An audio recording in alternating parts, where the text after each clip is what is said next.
Hello and welcome to Deep in the D-Pad, where we explore all things gaming through an intellectual lens. I'm your friendly neighborhood game designer and host, Carlos, and with me, as always, is RK Taylor. What's up? Before we dive into our topic of the day, we will begin with our oh-so-sweet D-Pad delights. So, Ryan, today we're talking about cheat codes and glitches, and I'm wondering, do you have any fun stories from your past that would involve this? Cheat codes? I'm sure you do. You know, man, I'm in the D-Pad dumps today. I don't have anything. You don't have anything? What are you talking about? In the dumps? Okay, nah, just messing. Yeah, as we were talking about, like, the possibility of doing cheat codes, I had, a rush of memories of like being of like early youth, like early video game days, like before I could read Pokemon and like, you know, would be like just pressing buttons because Professor Oak was just a nuisance at that point, like letters that I could barely recognize. And I remember, you know, it was all word of mouth back then. You know, I mean, there wasn't like there wasn't the internet. You know, there would be like magazines that you could look at that would have information about cheat codes, but a lot of it was just like you'd play with someone who had the same game and they knew about this thing. So I was thinking about like the Masingo glitch. Do you remember that? The Pokemon? Yeah, it would look like a glitched out image and it still had health and attacks and stuff. Yes. I never caught it, never knew where to find it. I saw it once. I don't think I caught it, but yeah, like Masingo was like actually written as like missing and no, as in like number. So that's where like the game, like that's where it came from. And I guess in retrospect, you know, I'm trying to like use how I understand games now to analyze what this was. But basically, for anybody who doesn't know, it was like almost like a placeholder of like this Pokemon battle. And it was like, it's like, it wasn't actually, it was like kind of like a shrouded image. Like, I don't think it was like like very shapely. Like it didn't look like any actual Pokemon.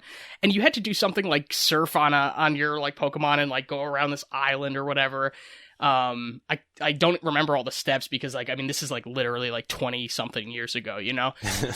But I remember Masingo being like, you know, like the hot thing to try to find and let's like break the game and try to, you know, and you know, in that same vein, Masingo was like another legendary, right? Right next to finding Mew and or Mewtwo in the game. I don't know if I would like go it wasn't by design, yes, but it seemed like one of those so rare type Pokemon. Yeah, I mean, it's interesting because it had, like, a certain, like, cultural weight to it. Like, you'd have to know about it first off, and then you had to go through this elaborate process to try to find it, and you're, like, attempting to break the game, you know, in a way. Mm-hmm. You know, you're trying to get the game to do something, to, like, evoke a reaction that wasn't really intended.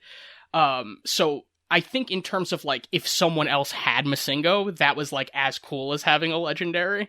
Or maybe even cooler because it's like not intentional and like you have to like hunt for it and whatnot. But dude, also Game Shark was nuts. Like, can you just talk? I don't even remember what Game Shark is, but I thought it was like, oh my goodness. Dude, so like you mean the book or the loader thing? Also, actually, sorry, before we get into Game Shark, I just wanted to mention a thing on the Pokemon cheat codes. Yo, rare candies, infinite rare candies. That like. More so duplicating Pokemon. That was the one that I went for, and like, okay, so duplicating Pokemon, back then you had a link cable, like there was no wireless internet, and or like just easy transferring of data. So you had this like hyper-colored plasticky link cable that you'd plug into the side of two Game Boy Colors or whatever, Game Boy Advances, whatever you used, and as you're commencing the trade of Pokemon, you would either unplug the cable or turn off the game at the same time in the hopes that your game would say like psych and just like keep your Pokemon, but hope that both games say psych so that everyone just gets to, you know, have their cake and eat it too. But this is where it's a cheat code or like a hack or whatever. The other side of this katana is that it could completely corrupt your data, right? Or you could just flat out lose your Pokemon. So it's like you've got a pretty extreme with range the devil, of yo. Like yeah, exactly. That's a risk, you know. It's like I really want both my Alakazam and Lapras, but I can't have both, you know, like oh gosh. the lengths I'm that willing people to will risk go it to. all for them. Yeah, and that's also how. Okay, I want to go back to Game Shark because again, like this was so long ago that like I barely remember what this is. So, but I like see the world through like the 6-year-old eyes that I did then, and like it's like I remember thinking that it was like a real like bad boy TM type of technology where it was like, oh shit, like I don't know if it's technically jailbreaking, but like I remember hearing about and like seeing people use the cartridge. I'm talking about the cartridge, not the book. Right. And like thinking that they were risking permanently damaging like their hardware or the software and that like ruining the warranty possibilities, but also being able to unlock like this realm of like infinite cheat code possibilities. And it was like the hottest shit. Like you were such a bad boy if you had one, but you were also like, you know, you knew how to use it. They felt hard to come by too. Yeah. Yeah, exactly. Like it had a air of like mystery and or coolness because it was kind of hard to come by, and especially as a kid, like it just seems, at least in my recollection, it was hard as hell to do any sort of convincing of buying a game, let alone a non-game to put under my other games. Exactly. I was just gonna say that. Like, you'd have to be techie enough as like a 7-year-old with a Game Boy to like decide that you were going to not get a game and instead get this like chip that hacks other games. So you really had to have some kind of like expendable income or like parents who were like super techie or like supportive of that. Like I couldn't even imagine trying to have that conversation with my mom where I was like, okay, it's not a game technically, but like, please, I'm 7. I'm let me well beat behaved. Other games much more easily. Like, you know those things you get me once every 6 months? It'll help me complain faster that I need more of them.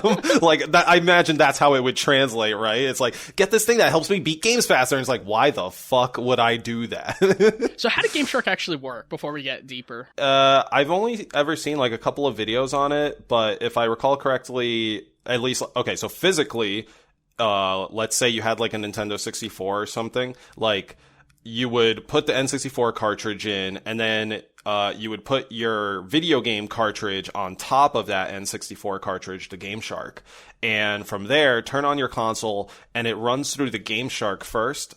At least I think it does. It should run through the Game Shark first, and then like you like get the pick cheat codes and stuff, and then you like run your game, and from there it like it'll have a menu that you can interact with. So something good that that our listeners can check out would be a video of what Game Shark is like, which we will link in the description. It's certainly something that I don't think we really have nowadays. Like, Game Shark as a brand is still around. They are still making some things, but I think it's very much so nowadays you have like actual just mod systems for that. But yeah, jumping kind of tangentially related to mods, my D-Bad Delight is about Grand Theft Auto and its flying car cheat code. This is absolutely my favorite cheat code in any and every Grand Theft Auto game. Grand Theft Auto, massive open world game, makes billions of dollars. Most people know about it. Hopefully you do as well. If not, watch a video and play it. It's worth it. So in this game, I like driving around, but more so, I like Back to the Future and the ability to fly cars around in a city. So I think it was like Grand Theft Auto 3 introduced this cheat, or at least that was the first I interacted with it, was Grand Theft Auto 3. And if I recall, the car couldn't like fully fly. I'm not entirely sure on this. I think it was kind of like more of a glider situation. Like, you could get enough speed, you can tilt up, and it would get you some air, but eventually you'd come back down, something like that. I know by like Grand Theft Auto, Vice City, it worked way more like the Back to the Future car. Like, I think even the wheels like went horizontal when you went up the fly. Yes, I loved it so much. And back then, like, you died immediately when your character went into the water. So it was like, it just felt so much more freeing, right? That you could just like over a fucking ocean, right? And now let's get deeper into the D-pad. Okay, so let's get into it. We've been talking a little bit about cheats. Let's just get into the thick of cheat codes and fudging around with your games. I think a good place to start is maybe more in the beginning. Like, what were some of the early cheat codes? What were cheat codes like in their heyday? Which were maybe most memorable? And I think it would be good maybe to get individual takes, and then we could see maybe what the internet has been thinking, like what's the top, like, Google results when we see, like, famous cheat codes. But Ryan, you mentioned infinite rare candies and Game Sharks. Are there any other cheat codes? Like Grand Theft Auto is a pretty big pillar. The Pokemon and the Game Shark thing's a pretty big, like, memory pillar for that. What else jumps to your mind for, like, cheat codes back then? Could we talk about things that may have preceded cheat codes even? What would that be? I'm thinking about how, because games used to have, and consoles would have, like, such little availability for space, I remember there being games that had codes that you would enter, and it was, like, basically like a load point. So, like, rather, it would, like, load the scene that like you were last on. So you'd defeat a boss, they would give you, the 6-digit code that you would enter, and then you'd always be able to use that to return to the next place. And that was, like, something that was birthed in because of a limitation, right? Like, that was more accessible than, having the storage space to be able to save the game file. And I feel like cheat codes, I don't know which one occurred first. So I'm really just throwing it out there as a hypothetical that, like, that seems to me to be almost like proto cheat code. Yeah, so I think you're picking up onto something interesting. What you're talking about are passwords. As far as I've known them in games, like Mega Man 2, Aladdin at SNES, back then, like exactly you said, they can't actually program in save systems. The save systems that they can program in are password-based. They're code-based. I think the thing that differentiates them from cheat codes is that there is an intentional interface. There's an intentional end-user interface for the user to input these cheat codes in. So the two examples I'll give is that Aladdin/Mega Man game, right? It's like you put in 6 pictures and then enter the password and it'll load a level, versus the Grand Theft Auto. In Grand Theft Auto, any of the cheat codes, they can be entered just during regular play, and you're not really getting any feedback for putting them in up until the end. So that's what makes it feel that much more like a debug command. Like, it's very long, very intricate to make sure that an end user doesn't accidentally trigger any of these codes, right? Like, it's for the infinite guns or whatever, it's like up, down, left, right, up, down, left, right, like L1, R1, L1, R1, XY, XY, whatever. It goes that long because they don't want an end user to accidentally do that rather than removing it from the game. And in those older examples, the SNES stuff, there's like a whole picture screen that says password, and you got like all the different options. And I think that's basically, that password screen is what level select was before level select could actually, like, be a system in there. Right. So you're saying that they're trying to help you access the level select through the password mechanism. They're prompting you and they're letting you know that you're trying to execute this function, whereas for the cheat codes, they're almost like trying to hide it from you. They're obscured, yes. And Easter eggs, too, I think, preceded cheat codes. Do you have knowledge on this? I don't have concrete knowledge. I would say through what I know, most likely, yes, Easter eggs did come before cheat codes. Argument could be made like, oh, what if somebody put in like a debug code in Pong or something like that? Like, I just looked it up. I remember hearing this. It says the first recorded video game Easter egg in the game was in the game Adventure, programmed by Warren Robinette in 1979, working for Atari. Okay, that was like a literal Easter egg. Is that correct? That was an Easter egg, yes, and it didn't come in the form of a literal Easter egg. I think it was actually the credits.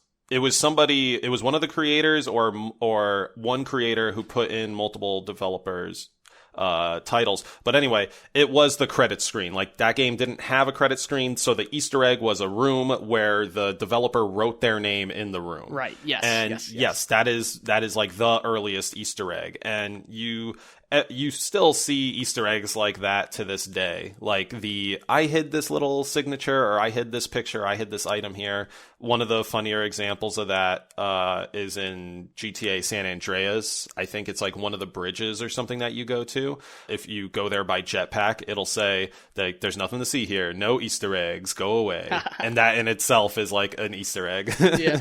Well, you were part of an Easter egg as well with Days Gone, right? Was I? I don't think so. There was like your name was on like the whiteboard or chalkboard or something like that. Oh yeah, I guess that is an Easter egg. Yeah. Yeah, the development team at SIE Bend wrote their names on a whiteboard, and that was photographed by one of the artists and scanned into the game, and we all get featured in a suicide classroom. Great. Love it. We're canon to the Sony universe, but we're dead. Jesus. But yeah, no, that was really cool. Yeah, I liked that. I was really excited to see that in the end product, and I find it kind of pleasant every now and then when someone points it out on Twitter, like, oh, I noticed these are some of the people there. Yeah. It's cool. It's just people appreciating. It's like you see people appreciating things you had fun in. Yeah, and like the thing that I love to do, like when we're talking, is like rigidly define every possible thing and like understand the differences between these things. So we've talked about the level, like how the level select, the password level select type stuff is different than cheat codes. I would say that Easter eggs are different than cheat codes because they're like Definitely. They're not really interactive. They're just more like visual, or like they're more like narrative or like meta commentary references, like you said, like having someone's name there. Easter egg can be interactive. I don't think we should say Easter eggs can't be interactive. Give me an example. The example I have is in Homefront, the second one.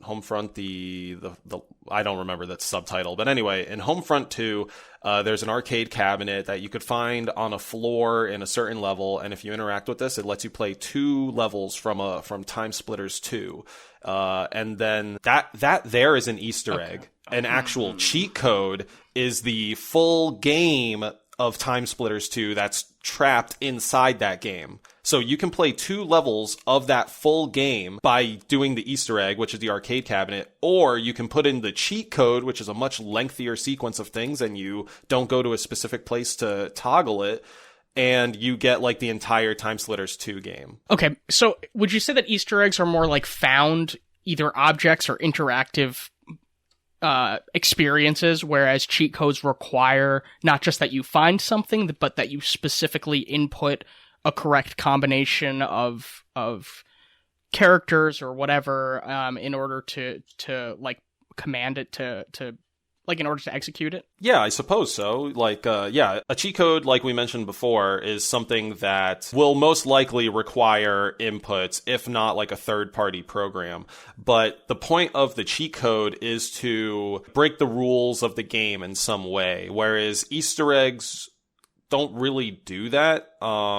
Like, cheat codes are, for the most part, I think it's safe to say that cheat codes will be a gameplay modifier in some sense. Like, giving you weapons you're not supposed to have at the time, whatever.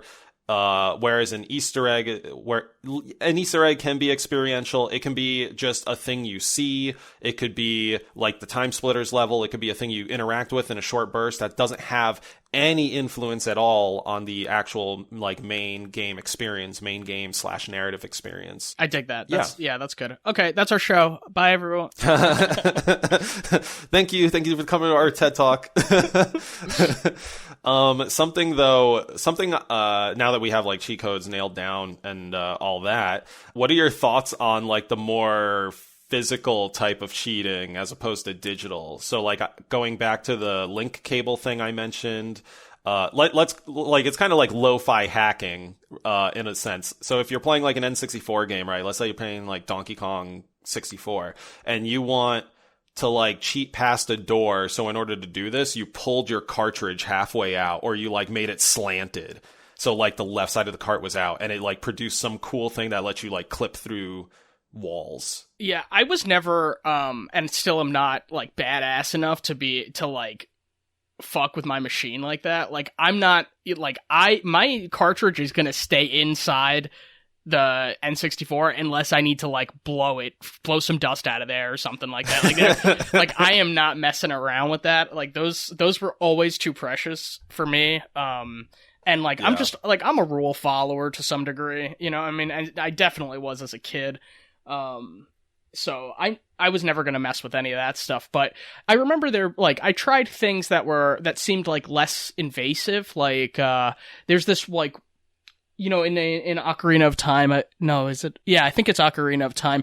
There's this, like, very, very early on, like in the starting area, you have to, like, collect a shield and a sword, and there's a way to, like, get past a guard with only one of those items. I think if you, like, roll when he's, like, you know, he's like circling, he, like, blocks your way basically until you have both of those items, and there's a way where you can kind of, like, trap him in the corner and, like, do, like, a dodge roll, and you're able to, like, get past him. And I think that's one of the ways that, like, speedrunners were able to you know, kind of, like, trick the game and like, move past very quickly. I think I tried that, but, like, also, like, I don't think I got very far. Like, I can't really remember what the end result is. Honestly, I like to play it safe, and, like, most of the time have, like, wanted to play games the way that they were served to me. I've never been, like, super deep into like, cheat codes or mods, but again, like, I'm super interested in them. I think that I think especially now that cheat codes are kind of, like, phased out in a weird way, or, like, they've morphed into other things. They've, like, evolved to meet the needs of, like, our current technology and our current, like, ways of playing and interests.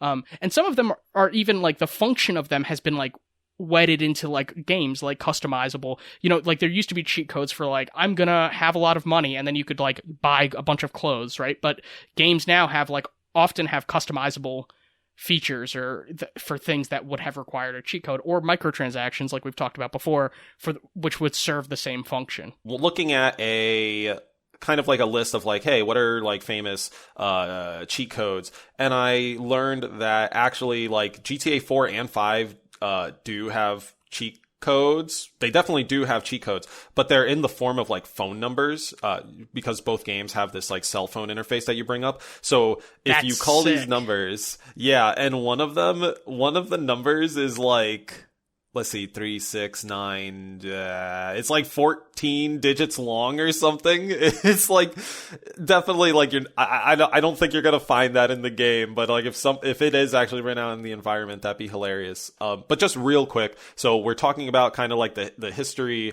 of cheat codes and stuff, and I just want to call out a couple more. So, like, we have the phone numbers in the more recent GTA games.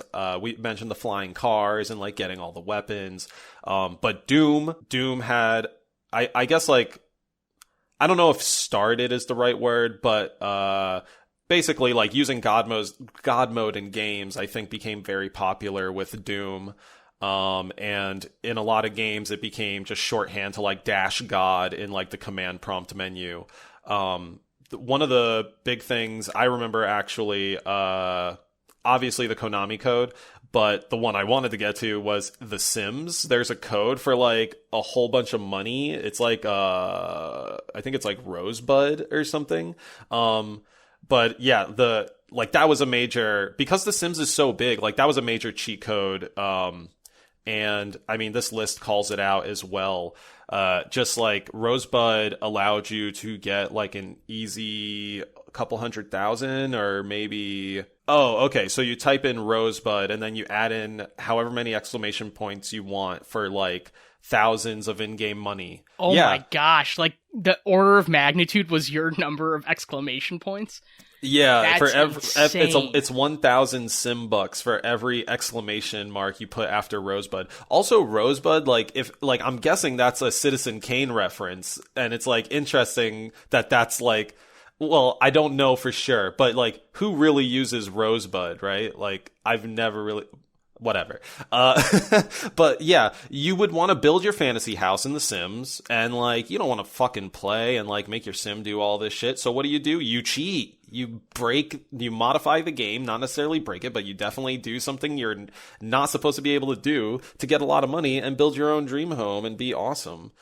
I don't know if this is purely anecdotal, but when I think about like cheat codes and like, you know, in their heyday, I think about like hanging out with friends and like doing like with the game that everybody was like either completely familiar with or somewhat familiar with, and then in order to be able to play with the group, you would do something new. Like it was something to keep the game fresh and fun, and like there were really silly ones like big head mode or something like that has like no function, but it's something that everybody can like look at and laugh at together, and it almost like can make a game more of a party game because it adds a level of experimentation that like you're not trying to play the game anymore, you're trying to see how the cheat code has an effect on the game that can be enjoyable for you. Or there are the functional ones, like you said, with the money, like where it's like, I'm just going to level up super quickly, you know? So I guess they have different functions, but that's my primary association with cheat codes, and like, you know, just going over to a friend's house and like laughing about silly stuff that we were able to do. Did you do cheat codes a lot by yourself? No, not too often. I mean, I definitely used them a lot of the times in the ways you're talking about, just to sort of like extend the fun duration, the enjoyment I had with the game. Like, I would pretty much go through the game as intended, and then if and when I started to like lose interest in the game, that's when I would start looking for cheat codes. And with more sandboxy games, like obviously the cheat codes were just like, yeah, do them, because like it's just going to make the game more fun. That's where I primarily go to with cheat codes, is like, what's going to make the game more fun, while depending on the mood I'm in, like I may still want the challenge of the game, so maybe I'll just turn on big head mode and like play the game and be like, haha, this looks comical, but I'm still having a fun challenge that I'm overcoming. Or I'll just turn on like invincibility mode and, you know, have the greatest power trip, and you know, I'm opting into that so I don't feel the burn of not having a challenge. Yeah, so Yooka-Laylee, not the Impossible Lair one, the like original 3D one. The first Yooka-Laylee, okay. Yeah, it has, I think it has collectibles that translate to things that would have been cheat codes in an earlier time. So like the big head mode, or, you know, like they have a feature that like can make the game look like Banjo-Kazooie graphics. You know, like they make it look like 64-bit or whatever, you know. Yeah. And so you can toggle between, you know, like the current rendering or the old school rendering, and but you can't. They don't just let you do that at the start of the game. You have to there's either some kind of like collectible that is like a currency that you can then use, or specific collectibles that like allow you to have this specific toggle feature. So which adds like a form of like progression, and like it's almost like really inconsequential, because like it doesn't matter, you know, if you don't ever get to see the 64-bit, you know, and you may not even want to play that way, or like the big head mode, but it's like kind of like an added feature, and it's like integrated. And I think one of the reasons why we went in that direction, I think that's a really smart direction for our era, and I think the reason why we're doing that rather than like entering like button combinations or whatever, is because one, the novelty of like button combinations has kind of worn off, I think. Yeah. And it's like, there's something like almost like, this is going to sound so silly, but like laborious about it, where it's like, oh gosh, like how exhausting to have to press these 10 buttons when I just want like big head mode. Like that's not, you know, like I know we're really like sticking with laborious big laborious though. It's a very first world problem, but it totally is laborious. Like, well, you never get it right on the first try. I mean, you have to try it like 3 times, and you were like, what the fuck, is my X button broken? Like, what's the problem here? Exactly. And I always knew this from Grand Theft Auto, like the all weapons cheat, because you're not getting feedback until it actually works. Yeah. You're just like, oh fuck, like I'm just going in blind. I'm spending like 10 seconds putting this in, and then I screw up one step, and then I spend 10 more seconds, and right? But you're hyper aware of the moment to moment when you're like playing games. Yeah. Yeah, and the other thing I was going to say is that like they're also not as like clandestine now, as they like, there was something that had like an air of mystery about them, because it was like primarily like word of mouth, or because you'd have to like buy a Nintendo Power and like take it home, and or like rip it out and share it with friends, or you know, whatever. Like, you had to find and like scavenge your way for cheat codes, and there was something that was like almost kind of like thrilling about that, where it was like you're playing a game outside of the game, like even like when you're at school. Even in the, sorry to cut you off, Ryan, but like, you forgot one big step when we were growing up, when the internet like started becoming like more regular, is when the word of mouth was no longer like good enough. You had to go to the World Wide Web and fucking take the phone offline for like an hour or two. You load up some website dial-up? that you think, dial up, of course, yeah. So like, nobody can call your house. You can't communicate to the outside world. You're at like cheatcc.com or whatever, Cheat Code Central, and like, or I don't remember the other one, but like, oh my goodness! Like it felt like you were hacking, but you were just like a kid browsing the internet. That's what the main point here is. So yeah, you would get them from books, you would get them from friends, and then, you know, as technology got better, you would kind of like skip the first two and start just going to the internet. And which is also why they suck now, because like, I don't want, like, how easy is it to just Google list of cheat codes for this thing, and like, now, like, as much as we were complaining about like the laborious nature of entering the cheat codes, there's no longer a challenge, and there's no longer really a thrill of discovering the cheat codes, because if they were around, like, everybody would be able to access them with like complete, like, freely, you know, there would be no barrier. Whereas, you know, like IGN back in the day used to have someone who would be like their cheat code researcher, who would be the one who would write the articles or whatever about like, here's the newest cheat codes. And like, basically like, imagine a person whose whole job is to like do every possible thing they can to this controller in order to activate, like, to find the cheat codes, you know? I mean, that's amazing now. We would never see that nowadays. To take it a step further, imagine if they did some, I don't know if you would call this investigative journalism, but what if they actually like reached out to developers and said, hey, can you give me info on like any cheat codes that might be missing? Sure, because you might want to leak your own cheat codes, you know, if you're the developer, because then you're getting press out there and people are like, ooh, what are these cheat codes? Yeah, and that's another thing too. This is a little bit, it's like video game history or like archival of information, to know like, hey, like Sonic the Hedgehog is a game that existed, but like, did you know that within it there's like a hidden code and that type of thing. And like, you know, even though we know the code, like, that doesn't ruin it. It's still good that we know the code in there. Anyway, what I wanted to say is that like, we see this popping up, I think, from time to time on Twitter. Like, you'll have like game dev thread, like, what's the best Easter egg or cheat code you put into something? And I'm like wondering if the IGN person actually like went ahead and like hunted down for these. But it would be cool to have a person actually doing that. I think that's, as we've said, because the way it's inputted, its overall popularity, like, dwindling over time, I think it's something that like has and may eventually get like lost to time. And I say has been lost to time because of specifically the Time Splitters 4K port. Like, that was a developer. So the game Time Splitters 2, it's entirely within Homefront: The Revolution, and you could play the entire game via a cheat code. This cheat code was given out by a developer to someone, and this someone tried to communicate it to other people, I think via Discord, and they weren't believed. And they were banned for on that Discord or whatever, and they just like didn't share that information with anyone else. So I wonder, like, we got very lucky because I think in the last 2 weeks or something, that cheat code was like found again, either through the developer or through someone else. But how many cheat codes have been lost to history? Like, how many devs have like left the game and just kept that information with them, or how many of them have just flat out forgot after like not being on the game for so long and nobody wrote it down?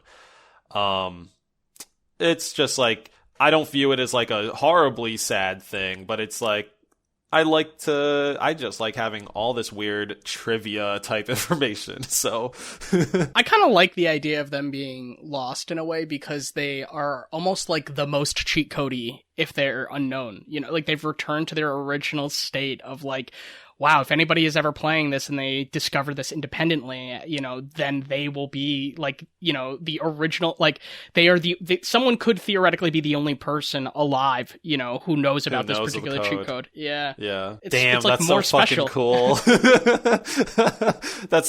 It sounds like such a fun, like the Last Starfighter concept, right? You're just like, you're playing a game one day, you put in the debug code, and then it's like, that's it, you have been chosen to save the universe, come with me. But wait, really quick though, in terms of like, do you wish that there was like a library of like video games where like there was like an archival cheat code section? Is that something that like as a developer you think that there would be like a need for as like we have more and more games and like the need to catalog them and preserve them? I think it would be nice. I guess it depends on the content, honestly. Like the Time Splitters 2 full game cheat code, I think that's like a necessity to hold on to. Because I don't know if you can get that content commercially or anywhere else. But let's say like the all guns cheat in Grand Theft Auto, as much as we like all love it and have fun with it, I don't think that necessarily needs to be recorded for all of history. Like it could be recorded that was there, like there was a magical sequence of buttons that could get you this, but you don't have the literally etch into stone like L1, R1, XB, whatever. Are you just making up characters, or do you like actually have the memory of? I don't actually have it memorized. Okay. I just know I know it goes around on the D-pad a couple times and the L1, R1, L2, R2 thing. Because I had to do it so many times, I just know it muscle memory. But yeah, I don't. Okay, so let me reframe your idea, because I think we should have that, but in a more sophisticated way. Like I would like a library of I would like a library of like cheats and Easter eggs, and maybe have each book, quote unquote, be a video game. So like if I'm super interested in like Telltale's The Walking Dead, I could like go into this library and find the Telltale's The Walking Dead series book and like look through it and like see like, oh, there's like this cheat code or like this debug code in here, and maybe like a nice like little paragraph blurb from a developer that worked on the game or the developer that made that specific code to maybe give a little bit of flavor or history to it.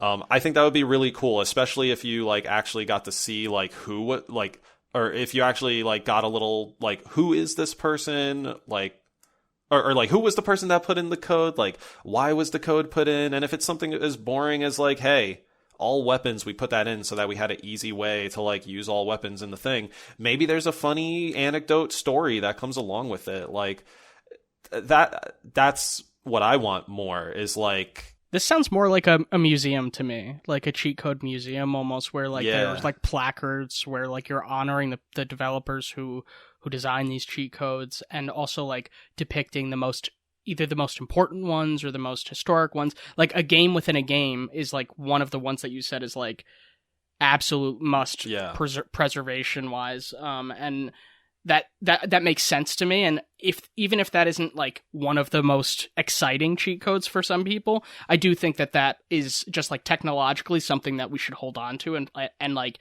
something that we can marvel at, that like people went out of their way to make a game within a game.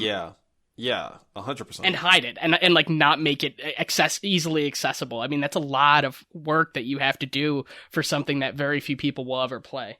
Exactly. And what makes it, that example I like a lot also because they tease it basically, because you can play 2 levels like in the actual game and just think like, oh, what a cute Easter egg, and then like find out like a decade later you were only playing like just a small fraction. Yeah, cheat codes are cool, and I think a cheat code museum would be fun. Like I've seen video game museum exhibits, and they're fairly interesting. But I really like that. I guess it would be more of a museum. Like I suggested books or a library because like that's like what you presented initially, but also I'm thinking like if there's a is there an exhibit on Grand Theft Auto, or is there like an entire chapter on Grand Theft Auto, right? And so I was thinking of it more like, let's run through all these cheat codes and everyone gives it a blurb. Maybe that combined. Oh man, it honestly, like, both would be really cool. Like if I was in like fucking Bicentennial Man or like Minority Report, some like super sci-fi future, I could totally picture like walking into a museum with like beautifully curvy white stairs and like tall fucking shelves of just like video game books where we like reference this thing, but then when you like go into the exhibit, you see like the consoles and like a hologram of like whatever the video game character is, because we're definitely not getting holograms of the fucking developers. Like some person who's just way too tired, half slunched over, sciaticus all fucked up. Yeah, I brought up museums because, well, one, the placards that you were talking about, like the description of like who created it and why they created it, reminded me of museums. But museums are also like major places that like store archival data, and like the idea of like keeping things in good condition, like archaeologically or like pieces of art. The same kind of preservation that goes into like library maintenance and museum maintenance. I think that there's some serious overlap there. They're doing a lot of it's data management essentially. Okay, now I think it's a good time to touch on where cheat codes are in current day. And Ryan kind of was bringing us here earlier when he mentioned microtransactions, and that ties in very well to my D-pad delight, which is the Grand Theft Auto flying cars. My wife and I, we play Grand Theft Auto 5 online together semi-often nowadays, and we really enjoy driving around and just like shooting the shit in open world. And something that Grand Theft Auto offers are vehicles they now offer vehicles that can fly. Like if you just grind whatever in-game currency they have, you can buy a flying motorcycle with like homing missiles and machine guns, or you can buy like a flying DeLorean. And obviously, as per information I gave earlier in this episode, I had to have the flying DeLorean. So the flying DeLorean, I think, costs like $1 million. No, the flying DeLorean costs like $4 million, which is, I think that's about $50 maybe or more in real world money. So in Grand Theft Auto, like, one, to grind up $4 million, like that takes so long. Like I would guess at least a month, if not more, of playing like with all your free time and playing well, by the way, because like when you lose missions, you got to spend money to buy new armor and new health items and all this shit. And anyway, so they have shark cards. You can spend real money to get an in-game credit card. They're called shark cards, and you can get them at different values. It's a extremely capitalistic joke on capitalism. It's kind of weird because it's doing exactly what it's joking about. But if you cough up some real world dough, you can get these vehicles much quicker. And I consider these to definitely be like DLC, like microtransaction type vehicles. Like you're not gonna grind, enough gameplay to make $4 million or however much you need. You're more likely to just like drop $20 to $50 to $100 and be like, give me the DeLorean. And that's where I feel like I see a lot of cheat codes nowadays, is in these like microtransactions, be it the like, here's a vehicle, you can get it through natural gameplay, but if you want to get it faster, like spend some money. $50 is not micro. Yeah, I well, fair, yes. It's not micro. That is a transaction. That's a macro transaction. So that definitely, like, we're seeing some cheat code functionality built into games as like big purchase DLC. I think we see this a bit in like the more, let's say, financially microtransaction of time savers, like XP boosters. Like Call of Duty has them out the wazoo, like double gun XP, double battle pass XP, double character XP. Like, I don't know. They give you so many tokens for double XP. We see that in the Assassin's Creed games as well. They're cheats, but only in the sense, for the XP boosters specifically, they're cheats, but not in the sense that it like modifies the entire game or like puts the game horribly in your favor. It just gets you to a powerful point quicker. Yeah, it's more of a bonus than a cheat, I think, because it isn't really changing any of the interactivity of the game.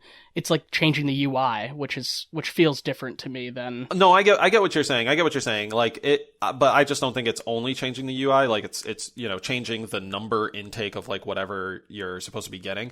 But I see the case where time savers are not a cheat code because you are not like doing a like weird input outside of the game, and it's also like tied into the game. It doesn't heavily modify the game. It's not like you're turning on big head mode, or you're not cosmetically changing a big part of the game. You're just making your character more powerful quicker.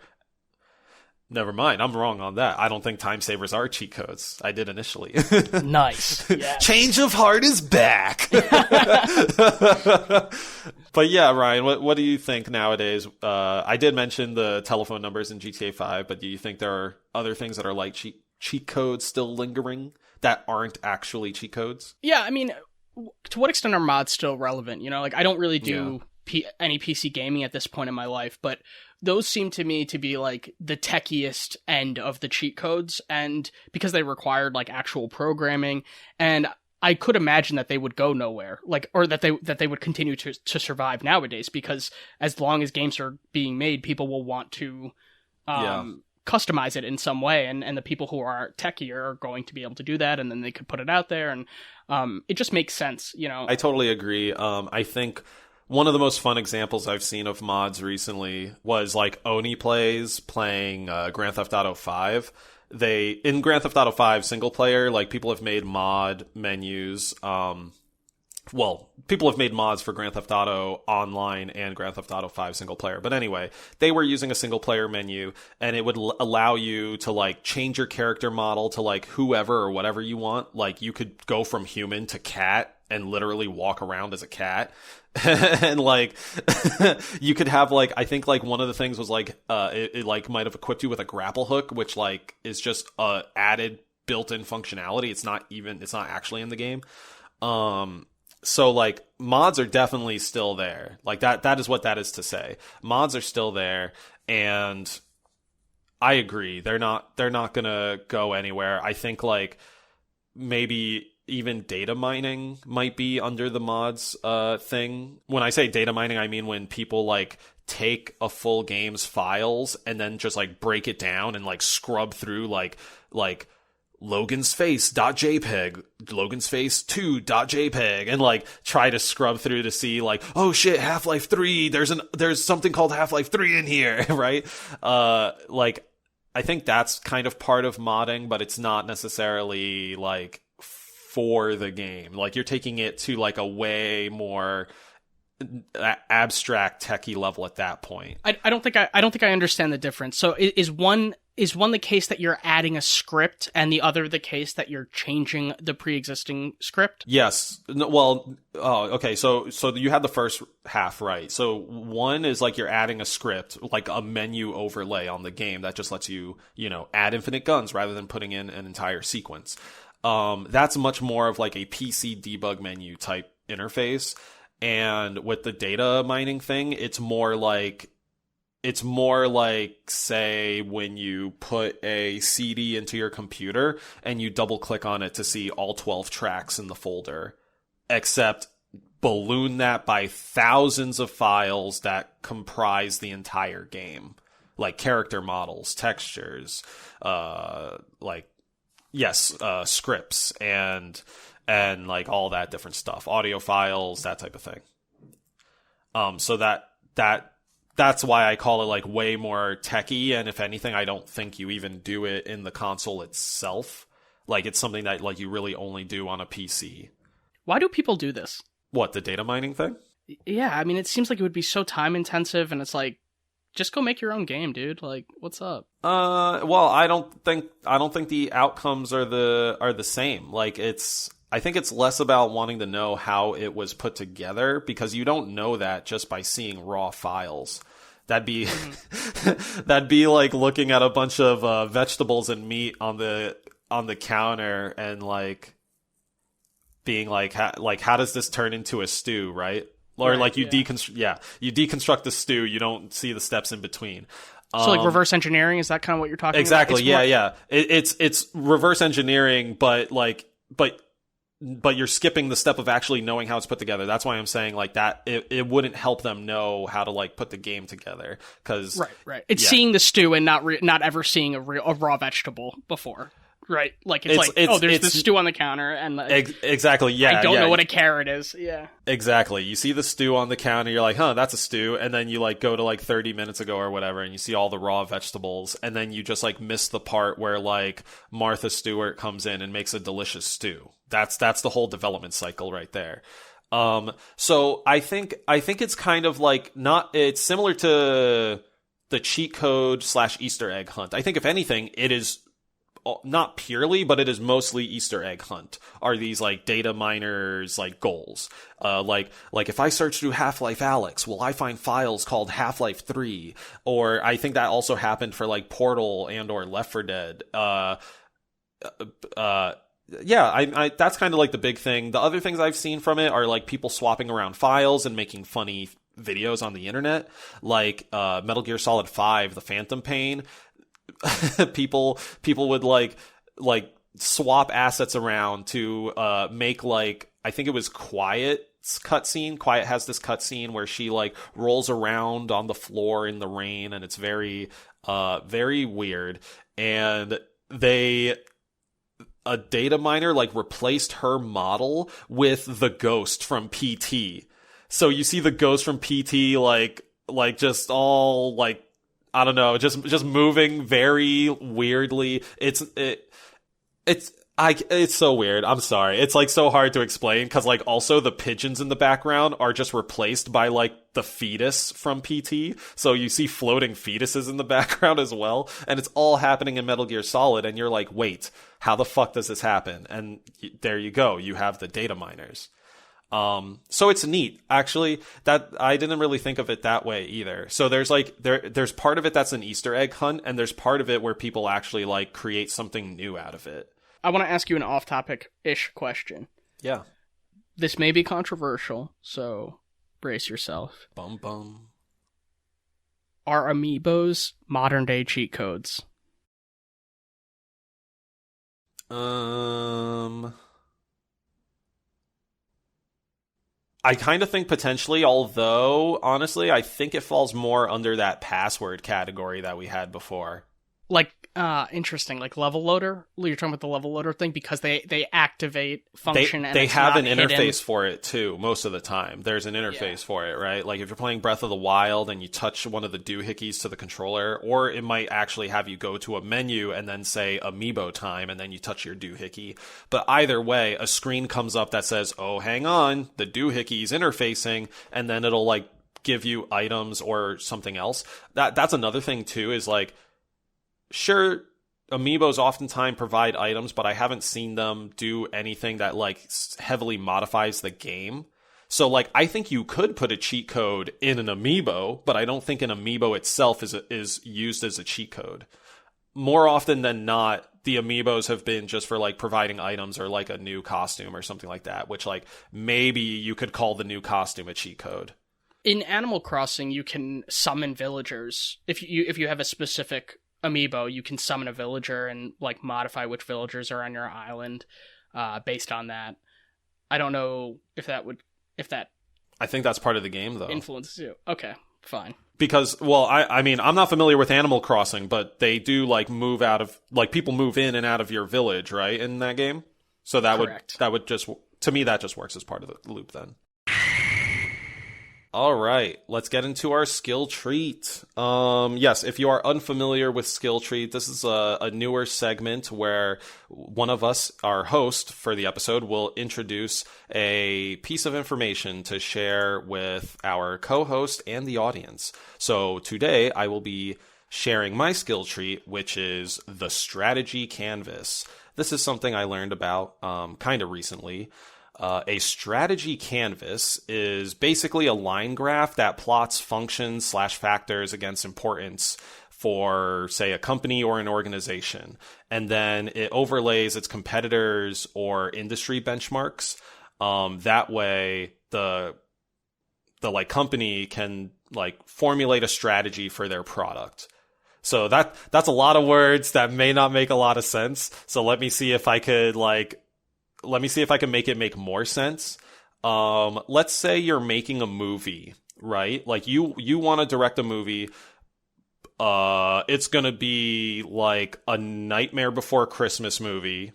You're going to make Nightmare Before Christmas 2, and you need to figure out like what target do you want to hit with your movie? Like how long do you want it to be? Like how scary do you want it to be? Like how I don't know, how musical do you want it to be versus just like regular non-musical drama? So you would take all of these factors and plot them out high to low, right? Like musical, low musical to high musical, length, like low length to high length. And then you would find a lot of like similar movies to Nightmare Before Christmas or to whatever you're making. And you would take these examples and plot them out on this high to low chart in each column and be like, okay, how musical? Let's take Tarzan as one of our competitor examples.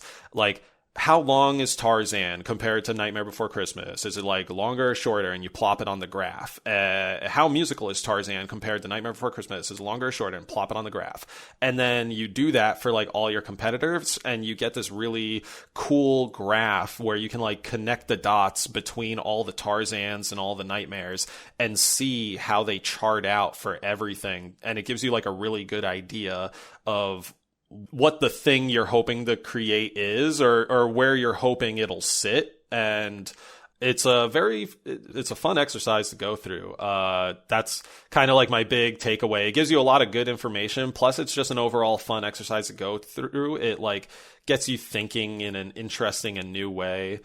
Especially like if you are trying to make something, it's certainly a exercise you want to familiarize yourself a little bit with. So like let's take the Tarzan and Nightmare Before Christmas, right? Like, so if let's say point 1 on the graph would be how musical it is, and let's say point 2 was how spooky it is. If Tarzan is more musical but less spooky, then we would have like a downward slope, and then It would be the opposite would be true for Nightmare Before Christmas. But the direction doesn't really make much of a difference, since the first point and the second point are not comparing things that are really similar. So what is the function of that? It shows you kind of like how things trend, or how that product trends, or where it kind of lives as a whole. So rather than trying to read it like point to point to point, you're almost like getting this like, if we were to make it more video gamey, you're getting this kind of like diamond RPG chart that's like a circle with a diamond in it that's like pulling in different directions, right? So I see what you're saying. Yeah, that's your high to low in a more radial format.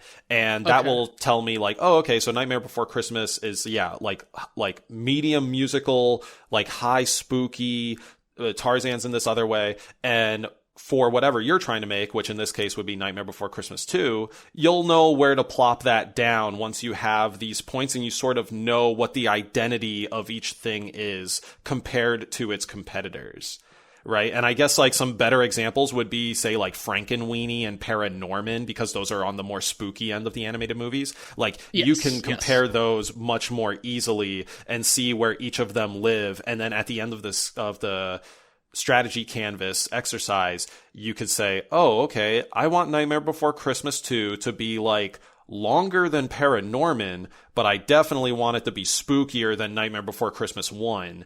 And I want it to be like less musical than Nightmare Before Christmas 1, because maybe that didn't get as much love. Okay. So it helps you get a reference point for what your piece could be based on these major points of comparison that you want to look at. That makes a lot of sense. And I also like that you switched from the Tarzan example to other things that seem more related, because I could imagine that, like, if you were going to do this for, like, video games, let's say you were going to be working on, like, a Walking Dead IP, like, you could compare all Walking Dead games, or you could compare all zombie games, you know, or a set of them, you know, like, let's choose the 10 best-selling Walking Dead games and figure out. Right, in that scatter chart, great example right there. In that strategy canvas, you would definitely, like, grab a couple Walking Dead games to compare to, but depending on what phase you do this in, you may want to know, like, what type of game it is. Like, if your team or whatever is leaning towards, like, a first-person game, then maybe you favor the first-person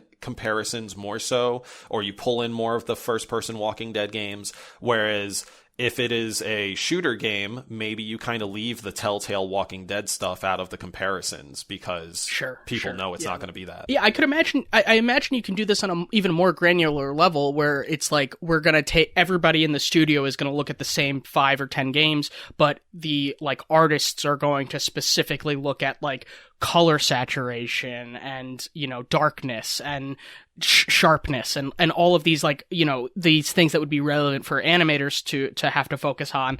And, you know, if each team is, like, you know, if we're in breakout teams and each team is figuring out exactly what kind of aesthetic they want to go with, then they can meet back up after they've all done their kind of, you know, analysis and right? Is that possible? Is that... Yeah, so a strategy canvas, typically the team works on together. The entire team. Not the entire team, sorry. I say not the entire team because I'm imagining, like, 150 people at a studio. Sure. That's way too unwieldy. It's more so, like, and multiple people could do strategy canvas, right? Like, you could have, like, audio guys doing, like, a strategy canvas for their own, like, thing, having, like, maybe AI people doing, like, a strategy canvas on that.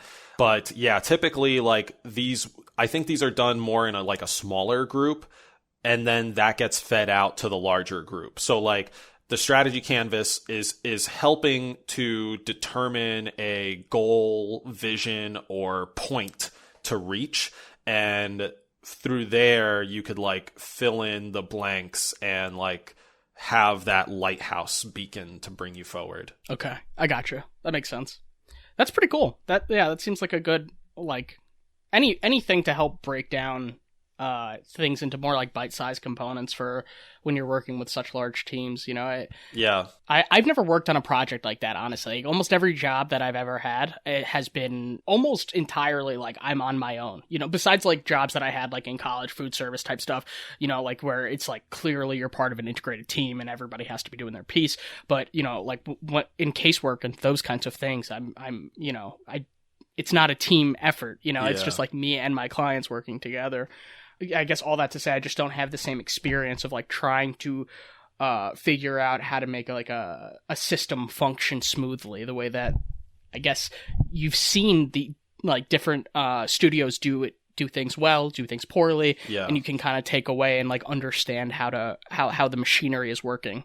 Yeah, exactly. Yeah, the machine is exactly the way to put it. It's a big human-run, human-fueled machine, and it's very interesting. I mean, that's all I can put on it. It's like, how to make it run better is like a fun problem to tackle, since I am very much I'm like just mental problem solving all the time. That's kind of just my life. And part of it that's not so fun is just realizing you're, like, a cog in that said machine. But I think part of that, though, is being, like, treated like a cog. Like, I think you can be in a human machine, but not feel like you're a cog. And maybe not in the dystopian way either, where you're just, like, brainwashed into, like, company good, yes. Yeah, you're asking the question, how can you feel fulfillment at your workplace and also be a part of, like, a corporation or a very large company, right? That's, like, you're like, is this possible?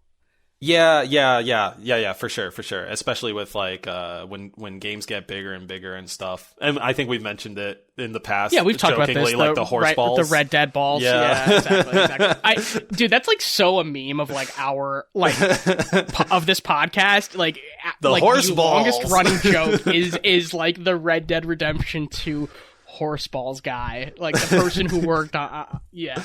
I hope one day we meet him. Yeah. I would love to just guest on the podcast. I would love to just exchange some DMs. Like, hey, did you work on the horse balls? Can you tell me a little bit about that? Man, that's so funny. Thank you for listening to Deep in the D-Pad. Subscribe wherever you listen to podcasts and share us with your friends. For updates and discussion, follow us on Reddit at r/deepinthedpad, Facebook at Deep D-Pad, and subscribe to Deep in the D-Pad on YouTube. Don't forget to hit the bell. And if you want to ask us questions or get a chance to share your own D-Pad delight on the show, email us at askdeepinthedpad@gmail.com. Be sure to put question or delight in the subject line. Big thanks to 8-Bit Jazz and Kevin MacLeod for supplying the music for the show.